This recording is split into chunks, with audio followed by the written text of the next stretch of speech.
Tanmaxxing, it is a thing and it is on the rise. So what does it mean? It's this new trend which we're seeing in Gen Z, where teens and people in their 20s and maybe even early 30s, instead of being protective of sun and being careful and all the stuff we all know about, they're actually seeking out the opposite. So they're trying to max out their tan. They're looking at UV index, running outdoors when that UV index hits a total high, sometimes out there without sunscreen at all. So of course, as you would expect me to say, this is a very worrisome trend, especially as we see it as dermatologists. And let's just start by saying that we were not born yesterday. So this whole thing of wanting a tan certainly is not new. And for most of us Gen Xers, we definitely remember the days when we were teenagers and maybe even our 20s, when we were out there with our bikinis and putting the baby oil on. And some of us, yes, even reflectors to really max out that tan. But as us Gen Xers have learned, of course, and as a professional dermatologist, this practice comes with a lot of risk attached behind it. So skin cancer being, of course, the most important one, melanoma, which can be lethal in all age groups. It's really, really very worrisome. And that's not even starting on the other types of skin cancers like basal cell carcinoma and squamous cell carcinoma. And these are really true concerns. Added to that, of course, is the premature aging that the sun does to our skin. So even if you really don't believe that you're ever going to get skin cancer, it really will prematurely age your skin. And this is seen even in people that are in their 30s and early 40s, that premature aging is a real and definite thing. Okay, let's break this down. We'll start from the very top. Let's start about why do we actually want a tan? We know everybody wants to be attractive. Everyone wants to look good. All you have to do is look around and see the peacocks, and you probably know that this is genetically encoded.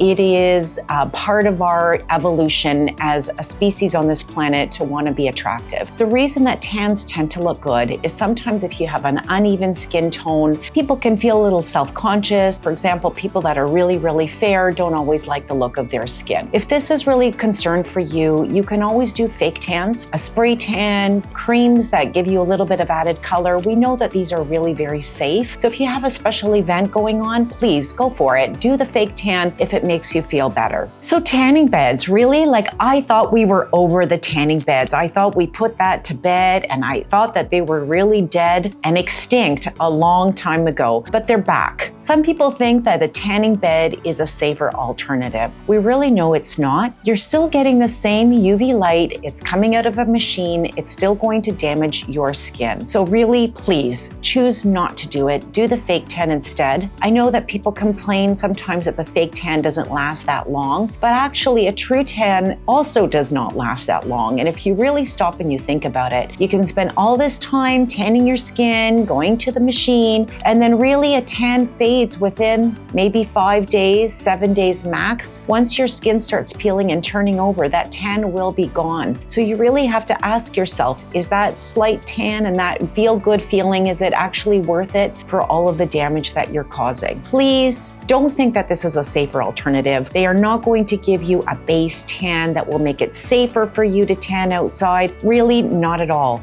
We know that even if you tan with the tanning bed, you're maybe getting max an SPF factor of 2 or maybe 4 on your skin. So it's not going to prevent you from burning, and it really is not a long-lasting thing. The damage that you're going to sustain is just as bad as being outdoors in the sunlight. So please don't do it. Let's break down the difference between a tan and a sunburn, and is actually what's happening in your skin. So we know that when the skin is exposed to UV radiation, and that's a broad band of light actually, when it hits your skin, we know what happens is you're getting DNA damage. So those ultraviolet lights are hitting your skin, they're going to the level of your nucleus where your DNA lives, and it's causing DNA damage. So we're seeing that actually there's mutations that happen, and as these mutations start accumulating, your risk for cancer continues to rise. Sometimes the body's immune system is strong enough and it can reverse that DNA damage, but not always. And over time, it's cumulative and can lead to cancer. Typically, what our body does when exposed to that UV damage, there are evolutionary changes and adaptations that happen to our skin. As we know, there's an increase in melanin formation. So it stimulates the melanocytes in our skin to increase their production of melanin. And then as this melanin is produced and gets spread across our epidermis, there's an increased filter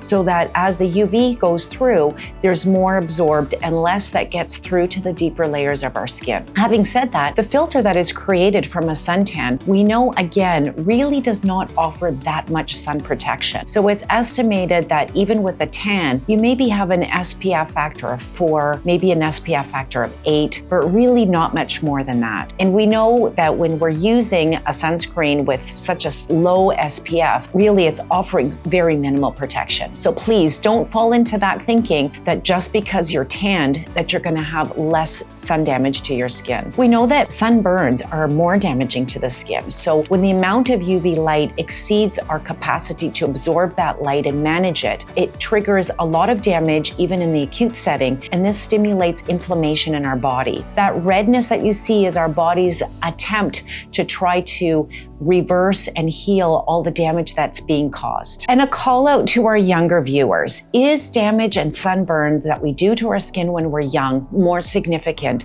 than burns that happens to us when we're older? And the answer is absolutely yes. So we know that the risk of sun exposure and damage for our skin, especially before the age of 20, really increases our risk of developing melanoma later on in life. The UV causes mutations to our DNA, and over time, these mutations that happen to our DNA are cumulative, and therefore our increase of risk of cancer goes up. So Tanmaxxing. So when we're young, we actually really never believe that anything bad is going to happen to us. It's really part of youth. We've all been designed that way. We have all been there. But when we look at the statistics with melanoma, we know that it's really about 1 in 50 people in Canada are going to eventually get melanoma. So for high school grads, okay, you're getting ready for your prom, take a look around. You may have 100 or 150 people in your graduating class. That's 2 or 3 people standing in that group with you that are going to get melanoma. Okay, that's very real, and we don't know who it's going to happen to. So please be careful now. Your future self will really thank you. And aesthetically, we know the sun exposure really, it causes so much cosmetic damage. The wrinkles, the textural changes that we're seeing, the breakdown of collagen and elastin, the look of broken blood vessels, sunspots. All you have to do is look at people a little older than you, the 40, 50, 60-year-olds, everyone in my generation and the generation ahead that are really battling it out for things that they did when they were in their teens and their 20s. So it is a real thing, okay? Tanmaxxing, please try to say no. Be confident in yourself. If you really want the look, get the fake tan. It's just really not worth it. And let's start a new trend. Really, let's max out on our SPF. Let's find hats that we love and wear them all the time. Let's find amazing clothing that we feel looks good and chic. There's so many ways that we can look and feel great and protecting ourselves at the same time. So those are my thoughts on Tanmaxxing. It's a big